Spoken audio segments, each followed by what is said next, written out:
So how do you create a guitar solo that fits perfectly with a chord progression? Well, I'm here to show you it's probably simpler than you think, and the solo you're about to hear is actually based around just 4 notes.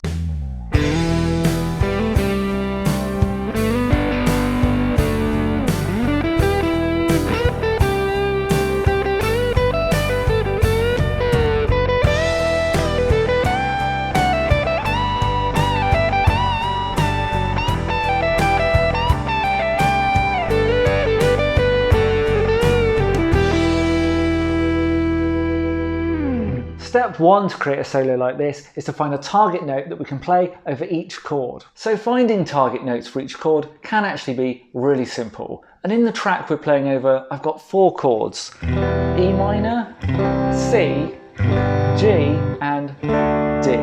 Now a scale that works over this progression is the E minor pentatonic. And we're going to come back up here in a minute, but for now I just want to focus on the open chord shapes down here, and what I'm going to do is play through each chord in this open position and just pick out one note that I'm going to take forward into the solo as my target note each time that chord comes around. So starting with the E minor, I'm going to take this E here at the 2nd fret of the D string. I'm going to take that as my target note each time the E minor chord comes around. Now with this being the root note, it's a great place to start because it so strongly outlines the key right from the start of the solo. Then onto the C chord, and I'm going to take this G here on the open G string, which is the 5th of the C chord. And then onto the G chord, and I'm going to take this B here, the open B string, which is the 3rd of the G chord. And then lastly, the D chord, I'm going to take this A here, 2nd fret of the G string, which is the 5th of the D chord. So we've got E minor, I'm going to play an E, C, I'm going to play a G, G, I'm going to play a B, and then D, I'm going to play an A. So now I've chosen my target notes from around the chords, what I want to do is bring those same notes up to around the 12th fret, where I'm going to be soloing using this E minor pentatonic shape. So this E at the 2nd fret of the D string now becomes this E at the 14th fret of the D string. The open G becomes 12th fret of the G string. This open B becomes 12th fret of the B string, or I should say we can play it here at the 14th fret of the G string. Now that's really useful later on when we want to shift positions, so keep that in mind. And then the A here becomes 14th fret of the G string. So E, G, B, A, or E, G, B, A. So what you'll hear me play now is the most boring guitar solo ever, but notice how the notes fit perfectly with the underlying chords.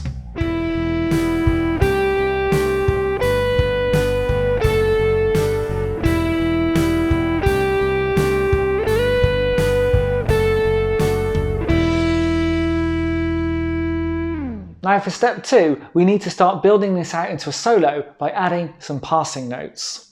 So to add passing notes, all we need to do is play 1 or 2 scale notes from either above or below our target note just before we get to it. So instead of playing straight onto the E, I could slide in from the scale note below, this D, or hammer on, and then I want to go up to the G, so I could hammer on to the note above and then back down to it like that. Then I want to go up to the B, so I've got a note here, this A in between, slide up to it like that, and then maybe pull off there, back to the G, and then land on the A. So I've just got a couple of extra notes in between each of my target notes, and the solo starts to come to life. So let's hear these passing notes with the backing track, and you'll see how this is starting to develop into a genuine guitar solo.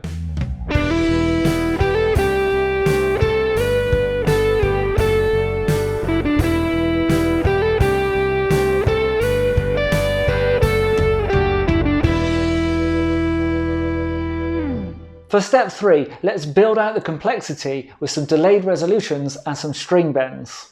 So far we've always been hitting our target note on beat 1 of the bar, but now what we want to do is hold off hitting some of those target notes until later on in the bar to create this sense of tension and release or delayed resolution. So let's say, for example, we hit our first target note, the E, on the first beat of the bar, and then rather than hitting the G, the next target note, on the first beat of the next bar, what we could do is play a little passing note up to this A and just hold on that for a bit of the bar and then release back to the G later on, and that might sound like this. Or instead, we didn't need to start on the E straight away. We could have started on the note above, the G, resolved back down to the E, and then back up to the G for the next bar, something like this. Now another really important way of creating these delayed resolutions is using bends. So let's focus on this note here, this A at the 14th fret of the G string. Now if I bend this up a full step, I get the note B.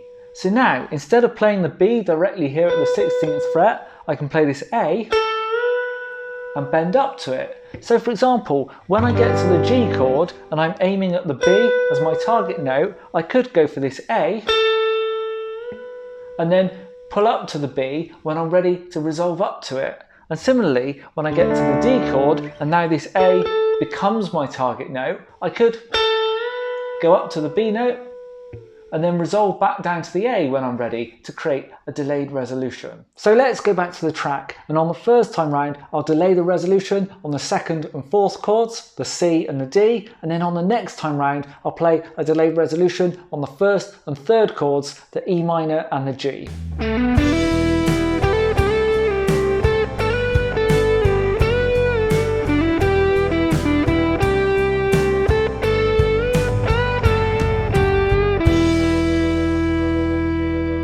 For step 4, let's look at how we can start moving these target notes around the neck of the guitar. So now instead of always playing our target notes in the same position, let's look at how we can move them higher up the neck of the guitar. So firstly, an E, well we've got one here, 17th fret of the B string, and then a G, one here at the 15th fret of the high E, a B here at the 19th fret of the high E, and an A here at the 17th fret. So E, G, B, A. So now we can use these target notes instead with all the same techniques like sliding into the E, playing passing notes, or bending up that A to a B. Finding target notes on the guitar like this is really great for all those players who feel they keep getting stuck in the same pentatonic boxes. But not only that, it also introduces some extra opportunities for string bending. For example, now instead of playing this E direct, I could play 2 frets below, this D, and bend up to it.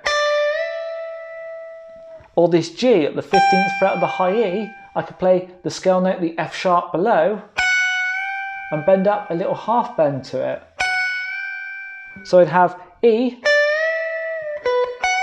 G as my target notes, and then of course we've already got the bend on the A up to the B, and then down to the A when we release. So I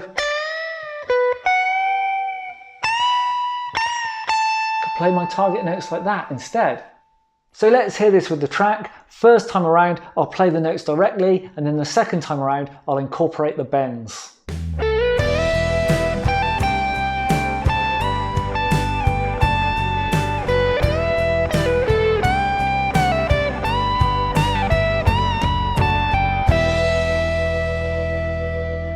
Then finally, for step 5, let's structure this into a full guitar solo.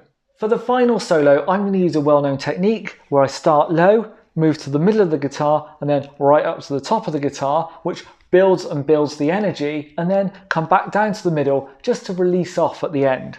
So let's start by finding the target notes in a lower position on the guitar.